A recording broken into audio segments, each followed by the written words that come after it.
Good morning friends. मैं एक राष्ट्र निर्माता, इस संपूर्ण ब्रह्मांड का रिश्तेदार, आपका दोस्त एस कुमार, इस TSBBB यूट्यूब चैनल में आपका स्वागत। फ्रेंड्स, मेरे कुछ फ्रेंड्स बोलते हैं कि मिस्टर कुमार, कभी कभी हमारे दिल में ख्याल आता है कि जिस तरह से तुम हमारी इस बॉडी को पावरफुल बताते हो, इसके पावरफुल मैकेनिज्म के बारे में बताते हो, तो हमें लगता नहीं कि वो इतनी पावरफुल है। उनको एक शंका होती है, उनके दिल में एक ख्याल आता है। तो फ्रेंड्स, मैं मानता हूँ कि आपकी शंका को वाजिब मानूं, क्योंकि ये हमारे बिलीफ सिस्टम है और कभी हमने इस प्रकार का सिस्टम न देखा है, न कभी बताया गया है, न सिखाया गया है, न कभी हमने अनुभव किया है। लेकिन फिर भी उनकी शिकायत ये है कि ये इतना पावरफुल, अगर जिस प्रकार से आप गत वीडियोज़ में आपने अपने इस बॉडी मैकेनिज्म के बारे में, इस बॉडी को जितना पावरफुल बताया है और इस बॉडी की जो आपने इस बॉडी को, पूरी बॉडी को जो डिफाइन किया है, उस हिसाब से अगर है तो फिर ये इतना, हम आज इतना कमज़ोर फील क्यों करते हैं? मेंटली, फिजिकली और इमोशनली हम इतना कमज़ोर क्यों हो चुके हैं? अगर इतना पावरफुल होता तो हम इतने कमज़ोर तो नहीं होते। इट मीन्स उनको ये तो फील हो रहा है कि बहुत इतने कमज़ोर, इसका मतलब बहुत कमज़ोर तो हो गए, इतना फील तो हो रहा है। लेकिन साथ में डाउट हो रहा है कि हम इतने पावरफुल, इसका मतलब है नहीं। देखिए, पावरफुल है, कैसे है और इतना कमज़ोर क्यों हो गए, इसके बारे में बहुत सारी, बहुत लंबी चौड़ी बातें, बहुत लंबे चौड़े बहुत वीडियोस बन सकते हैं। वो एक अलग चीज़ है कि छोटी सी बातें बताता हूँ कि ये आज की प्रोग्रामिंग नहीं है, ये हज़ारों हज़ारों साल का सिस्टम है हमारा। जिन तत्वों से, जिन पंच तत्वों से हमारी बॉडी का निर्माण हुआ है, साथ में हमारा जो चेतन तत्व इसमें मिला है और फिर कंप्लीट बॉडी का निर्माण हुआ है, वो पंच तत्व ही हमारे शुद्ध नहीं है। वो चेतन तत्व है, वो हमारी एनर्जी, वो हमारी सोच ही शुद्ध नहीं है। वो आज से नहीं, हजारों हजारों वर्षों से है, तो इतना डिक्रीज तो होगा। ये बात समझ में आ जाएगी आगे के वीडियोज में धीरे धीरे। वास्तव में पावरफुल मैकेनिज्म है और वास्तव में इतना कमज़ोर क्यों हो गया, इसकी वजह है। लेकिन आज भी अब इसको अगर रीप्रोग्रामिंग करें, इंटरनल वर्ल्ड को अगर हम समझ के चले, तो इतना कमज़ोर आज भी नहीं है। वो कभी भी हम इसको इम्प्रूव कर सकते हैं। ज़्यादा बातें नहीं करके मैं आपसे इतना ही पूछना चाह रहा हूँ या इतना ही कहना चाह रहा हूँ कि जो भोजन जो हमारा है, जो है मुख्य रूप से हमारी एनर्जी, हमारा जीवन है, वो ही शुद्ध नहीं है और वो हमें न खाना आता है। न हमारा भोजन शुद्ध है, न हमें भोजन खाना आता, न हमारा पानी, जो जल हमारा जीवन है, वो न हमारा पानी शुद्ध है, न हमें पानी पीना आता। जो हवा, जिसको हमारा प्राण बोलते हैं, हमारे प्राण वायु, जिसके बिना हमारा जीवन असंभव, इम्पॉसिबल है, कल्पना ही नहीं कर सकते, वो हमारी हवा भी न तो शुद्ध है, न हमें श्वास लेना आता है, न हमारी जो सोच है वो शुद्ध है और न हम पॉजिटिव रह सकते हैं। बहुत से ऐसे रीजन्स है, बहुत से ऐसे कॉजेज है। आज हम चर्चा करेंगे सबसे जो महत्वपूर्ण चीज़ है, हमारी श्वास लेना हमें नहीं आ रहा है, हवा हमारी शुद्ध नहीं है, ये भी एक प्रॉब्लम है। बट जैसे भी है, उसमें हमें सांस भी तो नहीं लेना आता। सांस कैसे लिया जाता है? हमने पूरा का पूरा ध्यान बाहर की तरफ दिया, अंदर की तरफ देखा ही नहीं, इसे अंदर के मैकेनिज्म को समझा ही नहीं। सांस कैसे लेंगे ये भी हमें मालूम नहीं है। आज हम श्वास कैसे लें, श्वास के क्या एडवांटेज है, क्या टेक्निक है, उसकी चर्चा करेंगे। फ्रेंड्स, डीप ब्रीदिंग, गहरा सांस, जिसकी चर्चा करते हैं, जानते तो सभी होंगे, सुना भी सभी, सब नहीं है कि श्वास गहरा होना चाहिए, हमारी ब्रीदिंग डीप होनी चाहिए। बट क्यों होना चाहिए? डीप ब्रीदिंग से कहाँ जा कर के कौन सी क्रिया होती है, कहाँ क्या रिस्पॉन्स मिलता है, कौन सा प्रोडक्ट का निर्माण होता है, कौन सी चीज़ कहाँ एक्टिवेट होती है और क्या बेनिफिट, क्या एडवांटेज हमें मिलते हैं, इसका अगर थोड़ा मालूम कर लिया जाए, उसके बाद आपको डीप ब्रीदिंग की टेक्निक अगर बता दी जाए, तो मेरी शब्द में ज़्यादा अच्छा रहेगा। तो हम चर्चा करेंगे हमारी डीप ब्रीदिंग के एडवांटेज के बारे में, और उसके बाद हम चर्चा करेंगे कि डीप ब्रीदिंग कैसे की जाए, उसकी टेक्निक के बारे में। तो आप अंत तक वीडियो में बने रहिए। पहला हमारा जो बेनिफिट है, पहले हमारा जो एडवांटेज है हमारी डीप ब्रीदिंग का, वो है कि हम जब डीप ब्रीदिंग करते हैं तो हमारी बॉडी के अंदर एक एंडोर्फिन केमिकल रिलीज होता है। और एंडोर्फिन केमिकल एक फील गुड केमिकल है जो एक पेन किलर का काम करता है। जब हम कभी स्ट्रेस में या कभी हार्ड वर्क की वजह से थकावट में होते हैं तो अगर हम डीप ब्रीदिंग करते हैं तो उसी समय हमें पेन में रिलीफ मिलता है, पेन किलर का काम करता है। इसके अलावा हम डीप ब्रीदिंग से एनर्जेटिक रहते हैं और हमारे ब्लड का फ्लो हमारी बॉडी के अंदर अच्छा रहता है, शानदार रहता है। रक्त का संचरण या रक्त का प्रवाह है हमारी बॉडी में डीप ब्रीदिंग की वजह से अच्छा रहता है। एनर्जेटिक कैसे रहते हैं और ब्लड फ्लो का क्या महत्व है, थोड़ी चर्चा करके आगे चलते हैं। आप ये जानते हैं कि हमारी बॉडी के अंदर ट्रांसपोर्टेशन का कार्य है वो हमारा ब्लड करता है। हमारा ब्लड हमारे बॉडी की प्रत्येक सेल के पास में ऑक्सीजन और हमारे न्यूट्रिएंट्स लेकर के जाता है।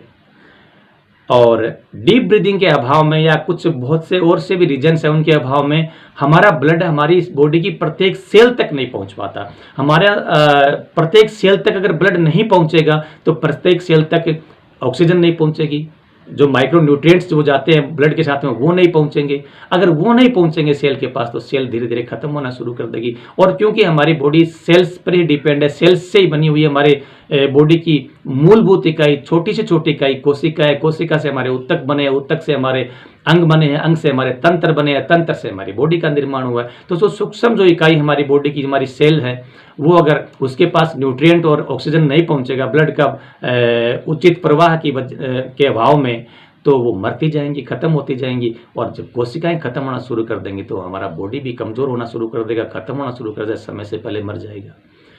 और जब डीप ब्रीदिंग से क्या होगा कि रक्त का प्रवाह अच्छा होगा, और रक्त का प्रवाह अच्छा होगा तो हमारा रक्त बॉडी की हर सेल तक पहुंचेगा और हर सेल तक न्यूट्रिएंट्स पहुंचेंगे, क्यों, ब्लड के साथ जाते हैं। और हर सेल तक ऑक्सीजन पहुंचेगी, क्यों, ऑक्सीजन भी ब्लड के साथ जाती है। और हर सेल में न्यूट्रिएंट्स और ऑक्सीजन जाती है तो हर सेल में जाकर के एक क्रिया और होती है, वहां हर सेल के अंदर वहां एक एनर्जी एक निर्माण करने वाली क्रिया होती है हर सेल के अंदर। उस क्रिया में कुछ पानी बनता है, कार्बन डाइऑक्साइड बनती है, एनर्जी का निर्माण होता है, एनर्जी संचित हो जाती है, पानी ऑब्जर्व कर लिया जाता है और कार्बन डाइऑक्साइड वापस आउट कर दी जाती है। ये कार्य हमारी हर सेल में होता है। तो एनर्जी में मिलती रहती है, एनर्जी संचित होती रहती है, हम एनर्जेटिक रहते हैं और एक्टिवेट रहते हैं। और हर सेल तक अगर ब्लड जाता है, हर सेल तक ऑक्सीजन जाती है, माइक्रो न्यूट्रिएंट्स जाते हैं तो हर सेल स्वस्थ रहती है और हम लंबे समय तक जीवित रहते हैं और लंबे समय तक जवान भी रहते हैं। हमारे बाल हैं वो लंबे समय तक काले रहते हैं क्योंकि बालों के जो सेल्स हैं उन सेल्स तक और ब्लड का फ्लो नहीं हो पाता, ब्लड का संचरण नहीं हो पाता, ब्लड नहीं पहुंच पाता, और ब्लड नहीं पहुंच पाता तो उनके पास ऑक्सीजन और न्यूट्रिएंट्स नहीं पहुंच पाते। अगर हम डीप ब्रीदिंग करेंगे तो हमारी बालों की हर सेल के पास भी, बॉडी की हर सेल के पास ये चीजें पहुंचेगी। हर सेल अगर खुश रहेगी, तंदुरुस्त रहेगी, इन चीजों से न्यूट्रिएंट से और ऑक्सीजन से पोषित होगी तो हमारे अंदर जवानी के लक्षण दिखाई देंगे। लॉन्ग समय तक हम नौजवान रहेंगे, जवान रहेंगे और लंबे समय तक हमारा जीवन होगा, हम लंबे समय तक जिएंगे। तो ये हमारे डीप ब्रीदिंग के बेनिफिट्स हैं। अगला बेनिफिट हमारा है, हमें डीप ब्रीदिंग से हमारे टॉक्सिन्स रिलीज होते हैं। देखिए हम हमारी बॉडी के अंदर बहुत संख्या में खाने में पीने में विभिन्न प्रकार के केमिकल्स लेते रहते हैं, बहुत सा जहर अंदर लेते रहते हैं, बहुत से बैक्टीरियाज भी हमें खाने पीने में भी जाते रहते हैं, बहुत से टॉक्सिन्स हमारी बॉडी के अंदर पड़े हैं और उनको साथ लेकर के घूमते रहते हैं। जब हम डीप ब्रीदिंग करते हैं तो हमारे टॉक्सिन्स रिलीज होते हैं। पानी पीने से या और किसी से बहुत ही आंशिक रूप में टॉक्सिन्स रिलीज होते हैं। हमारे टॉक्सिन्स जो रिलीज होते हैं वो केवल और केवल डीप ब्रीदिंग के माध्यम से होते हैं। आपने देखा होगा जो योगीज वगैरह होते हैं जो मेडिटेशन के दौरान या और डीप ब्रीदिंग करते हैं तो उनके चेहरे पे कितना ग्लो होता है। किसी के भी चेहरे पे अगर आपको ग्लो नजर आए तो इट मीन्स ये है कि इसकी बॉडी में कम से कम टॉक्सिन्स है। तो आपके चेहरे को अगर आपको पे ग्लो लेके आना है, आपको सुंदर स्वस्थ सशक्त बनना है, लॉन्ग समय तक आपको अगर जमा रहना है तो आप डीप ब्रीदिंग कीजिए, जिससे आपके टॉक्सिन्स रिलीज हो जाएंगे, आपकी बॉडी की हर सेल तक न्यूट्रिएंट्स और ऑक्सीजन पहुंचेगा, आप एनर्जेटिक रहेंगे, आप लंबा जीवन जिएंगे, आप नौजवान लंबे समय तक रहेंगे। इसके अलावा हमारी बॉडी को बॉडी के जो माध्यम है उसको क्षारीय बनाए रखने के लिए हमें डीप ब्रीदिंग की आवश्यकता होती है। यानी हमारी बॉडी का जो माध्यम है वो क्षारीय होता है। सामान्यतः 7.5 pH मान है हमारी बॉडी का। यानी अगर pH स्केल की बात करें, अगर आपने साइंस थोड़ा बहुत पढ़ा है तो pH स्केल की बात करें तो उसमें 0 से 14 तक एक पैमाना होता है। वो 7 तो है, 7 उसका पॉइंट है, वो न्यूट्रल है। 7 से जितना भी कम मान है वो अम्लीय है और 7 से अधिक है वो है क्षारीय। तो हमारी बॉडी के pH का मान 7.5 है जो आंशिक क्षारीय है। तो स्वस्थ हम तभी रहते हैं जब हमारी बॉडी का मीडियम क्षारीय रहता है। अब क्योंकि अब हमारी बॉडी का अम्लीय अगर वातावरण है, अम्लीय अगर माध्यम है, तो अम्लीय माध्यम में लगभग बीमारियां होने की संभावना रहती है। यहाँ तक कि कैंसर्स की जो सेल्स हैं वो भी हमारे अम्लीय वातावरण में ही ग्रो करती हैं। अब ये अम्लीय वातावरण बॉडी का बनता क्यों है? इसमें आहार और विहार दोनों मायने रखते हैं। तो आहार में तो हमारा जंक फूड वगैरह है, और विहार में हमारी जो सोच है, सोच पर डिपेंड करता है। हमारा स्ट्रेस है, हमारा एंजाइटी है, डिप्रेशंस वगैरह हैं, ये जो हैं इससे हमारे अंदर बॉडी का जो है वो वातावरण है वो अम्लीय हो जाता है। इनसे स्ट्रेस से, एंजाइटी से, डिप्रेशन से नींद का अभाव हो जाता है और बॉडी एसिटिक हो जाती है। बॉडी का मीडियम वो एसिटिक हो जाता है और एसिटिक मीडियम में विभिन्न प्रकार की प्रॉब्लम्स, विभिन्न प्रकार की बीमारियां जन्म लेती हैं। इसलिए हमारी बॉडी को हमें क्षारीय बनाना पड़ता है। क्षारीय बॉडी में ही कम से कम बीमारियां होती हैं। तो अगर हम डीप ब्रीदिंग करेंगे तो डीप ब्रीदिंग से हमारी स्ट्रेस कम होगा, हमारी एंजाइटी कम होगी, हमें रिलीफ मिलेगी, हमें अच्छी नींद आएगी। अच्छी नींद आएगी, स्ट्रेस कम होगा, एंजाइटी कम होगी, तो हमारा बॉडी में अंदर जो है वो ये अम्ल है वो कम रिलीज होगा। बॉडी का मीडियम वो अम्लीय नहीं रहेगा, क्षारीय रहेगा और हमारी बॉडी स्वस्थ रहेगी। इसके अलावा जो लिम्फ सिस्टम है, सबसे बड़ी और सबसे इम्पोर्टेंट जो बात है हमारे डीप ब्रीदिंग की, वो है हमारे लिम्फ सिस्टम को ये क्लीन रखता है। लिम्फ सिस्टम यानी नाड़ी, जो 72,000 नाड़ियां जो बताई गई हैं, वो नाड़ी संस्थान, नाड़ी शोधन प्राणायाम भी होते हैं, बहुत सी चीजें हैं इनको इम्प्रूव करने के लिए, इनको स्वस्थ क्लीन करने के लिए।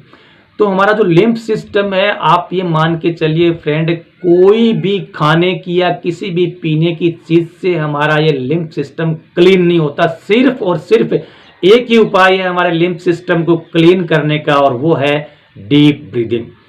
मोस्ट इंपॉर्टेंट पॉइंट है हमारे बॉडी के लिए डीप ब्रीदिंग का ये, कि हमारे लिम्फ सिस्टम को क्लीन करना। जब हमारे लिम्फ सिस्टम में कितने सालों का कचरा, गार्बेज भरा पड़ा है, कितनी अशुद्ध है वो, कितनी जब हम ये देखते हैं कि किसी बक्से में, किसी बॉक्स में या किसी अलमीरा में बंद पड़ा सामान ही अगर उसके अंदर पड़ा ही कहीं न कहीं उसमें डस्ट आ ही जाती है, तो हमारे लिम्फ सिस्टम में तो कोई चारा ही नहीं है उसको क्लीन करने का। हमारे पास में कोई रास्ता ही नहीं है, कोई उपाय ही नहीं है, सिर्फ एक ही है। तो अगर हम लिम्फ सिस्टम को हमारी डीप ब्रीदिंग से क्लीन रख सकते हैं तो हम स्वस्थ रहेंगे, सशक्त रहेंगे। इसके अलावा और कोई चारा नहीं है। इसलिए आज से ही इस बात को मान लेना, जान लेना कि कम से कम लिम्फ सिस्टम को, हमारे नाड़ी संस्थान को क्लीन करने के लिए डीप ब्रीदिंग बहुत जरूरी है। इसके अलावा और कोई उपाय नहीं है। इसके अलावा नेक्स्ट जो हमारा एडवांटेज है, जो बेनिफिट जो है डीप ब्रीदिंग का, वो है हमारे डाइजेशन को सही रखना। देखिए, डीप ब्रीदिंग से हम बहुत बारी ज़्यादा मात्रा में ऑक्सीजन को इनहेल करते हैं, और ज़्यादा ऑक्सीजन जब इनहेल होती है, श्वास के साथ जाती है और हर सेल तक जाती है, तो इससे हमारा मेटाबॉलिक सिस्टम एक्टिवेट रहता है, और मेटाबॉलिक सिस्टम एक्टिवेट रहता है तो हमारे इससे डाइजेशन अच्छा रहता है। तो फ्रेंड्स, डीप ब्रीदिंग के जो बेनिफिट्स हैं वो बहुत हैं, आगे और चर्चा करेंगे। आज मैं इतनी चर्चा कर रहा हूँ। अब ये जो एडवांटेज की जिनकी चर्चा की है आपने समझा होगा। अब आपके दिमाग में ये भी बात आ रही होगी, चलो इसके बेनिफिट तो बहुत ज़्यादा है, एडवांटेज तो बहुत अच्छे हैं, इसको डीप ब्रीदिंग किया कैसे जाए, इसकी टेक्निक क्या है, तो इसकी टेक्निक की चर्चा कर लेते हैं। सामान्य सी, साधारण सी टेक्निक है फ्रेंड्स, कोई प्रॉब्लम नहीं है इसके अंदर। आप श्वास को जब लेते हैं तो श्वास को अंदर भरना, रोकना और बाहर निकालना, ये एक श्वास है। एक श्वास को आप एक्स के हिसाब से पैमाना मान करके अंदर लेना, रोकना और बाहर निकालने का एक तरीका बता रहा हूँ आपको। एक्स यहाँ क्या है? एक्स अमाउंट ऑफ टाइम है इन विच वी इनहेल। एक अमाउंट ऑफ टाइम है एक्स, यानी आप जब श्वास लें तो एक्स टाइम में श्वास अंदर लेना, 4x टाइम में रोक के रखना और 2x टाइम में उसको बाहर निकाल देना। अब एक्स का एक मान रख लेना आप, और स्टैंडर्ड जो मान है, क्योंकि आप बिगनर है अभी, तो बिगनर के लिए 3 सेकंड या 4 सेकंड, x इज टू 3 और 4 सेकंड या 3 या 4 बार गिनती करना। x इज टू 3 और 4 सेकंड। x का मान अगर 4 मान लिया आपने या 3 मान लिया, 4 मान के चलिए, तो x बार आप अंदर सांस को लेंगे, मतलब 4 सेकंड में आप सांस को अंदर लेंगे और 4x बार रोक के रखेंगे। 4x मीन्स 16 सेकंड तक अंदर रोक के रखेंगे और 2x में सांस को निकालेंगे। 2x means 8 second. क्योंकि x का मान हमने 4 माना है, तो x टाइम हम अंदर लेंगे यानी 4 सेकंड, 4x टाइम रोक के रखेंगे यानी 4/4 16 सेकंड और 2x टाइम में उसको बाहर निकालेंगे यानी 4/2 इज इक्वल टू 8 सेकंड में इसको बाहर निकालेंगे। अगर आप 4 सेकंड में ले रहे हैं तो 16 सेकंड रोकिए और 8 सेकंड में निकाल दीजिए। इसको अगर 4 सेकंड को आप x के मान को कम ज़्यादा भी कर सकते हैं। जब हम श्वास को अंदर लेते हैं इसको हम पूरक कहते हैं, सांस को रोक के रखते हैं इसको कुंभक कहते हैं और सांस को बाहर निकालते हैं इसको रेचक कहते हैं। तो आप 4 सेकंड में पूरक कीजिए, 16 सेकंड तक कुंभक कीजिए और 8 सेकंड में उसको रेचन कर दीजिए। ये हमारे इस डीप ब्रीदिंग की एक टेक्निक है, इससे हमें बहुत बड़े बेनिफिट होते हैं। इसमें इसको आप कब करें? आप सुबह शाम 2 बार कर सकते हैं और इसको 8-10 बार, ये श्वास है, इस तरह से 8 या 10 बार करोगे तो लगभग ये एक श्वास को पूरा होने में, अगर x का मान 4 मान के चलते हैं तो एक श्वास पूरा हो जाएगा आपका लगभग आधा मिनट में, 30 सेकंड में। तो अगर आप 10 या 12 बार करते हैं तो 4 या 5 मिनट का आपको समय लगता है, बहुत छोटा सा अल्पकाल है। सुबह शाम दोनों टाइम करें। इसके अलावा कभी भी आप रात को सोते समय भी कर सकते हैं। कभी भी जब काम कर रहे हैं आप, काम में अगर आप थकान फील कर रहे हैं, काम में मन नहीं लग रहा, आपका मूड अगर ऑफ हो गया है, आप स्ट्रेस फील कर रहे हैं, तो भी आप वहीं रुक जाइए, काम करते करते रुक जाइए, रुक करके बैठ करके आराम से सीधे बैठ करके आपका मेरुदंड जो है, आपकी रीढ़ की हड्डी है, इसको सीधा और गर्दन को सीधा रखते हुए आप डीप ब्रीदिंग कीजिए। इसके लिए आप सोते समय सोते भी कर सकते हैं, कोई ज़रूरी नहीं है बैठ के भी करें, और कभी भी कर सकते हैं दिन में, छोटा सा अल्पकाल का समय। अगर आप इस प्रकार से डीप ब्रीदिंग करते रहेंगे, जो बहुत ज़रूरी है मेरी समझ में, क्योंकि हमें बहुत सी ऐसी छोटी छोटी चीज़ें हैं जो हमें मालूम नहीं है। और आप ये मत मान लेना कि बड़ी चीज़ों से जीवन बनता है। जीवन बनता है छोटी छोटी बातों से। हमें छोटी छोटी बातों का ध्यान नहीं है, क्यों? और ये हमारी गलती भी नहीं है, हमें सिखाया नहीं गया, बताया नहीं गया। हमारे सिस्टम में, हमारे पर्यावरण में, वातावरण में, हमारी बातों में ऐसी बातें हैं नहीं। कोई बात नहीं, देर आए दुरुस्त आए, जब जागो तभी सवेरा। अगर हम संभल जाते हैं तो बहुत कुछ कर सकते हैं। तो श्वास तो बहुत हमारे जीवन के लिए बहुत इंपॉर्टेंट है, उस पर तो ध्यान देना ही देना है। सबसे ज़्यादा देखिए, आपका लिम्फ सिस्टम का कोई इलाज ही नहीं है सांसों को, डीप ब्रीदिंग के अलावा उसको क्लीन करने का और कोई भी उपाय नहीं है। इसलिए आप ज़रूर ध्यान देंगे, बहुत ईजी है, कभी भी कर सकते हैं। इसलिए आप मेरी बातों का ध्यान देते हुए उस पर अमल करेंगे, ऐसे मैं आपसे आशा करता हूँ।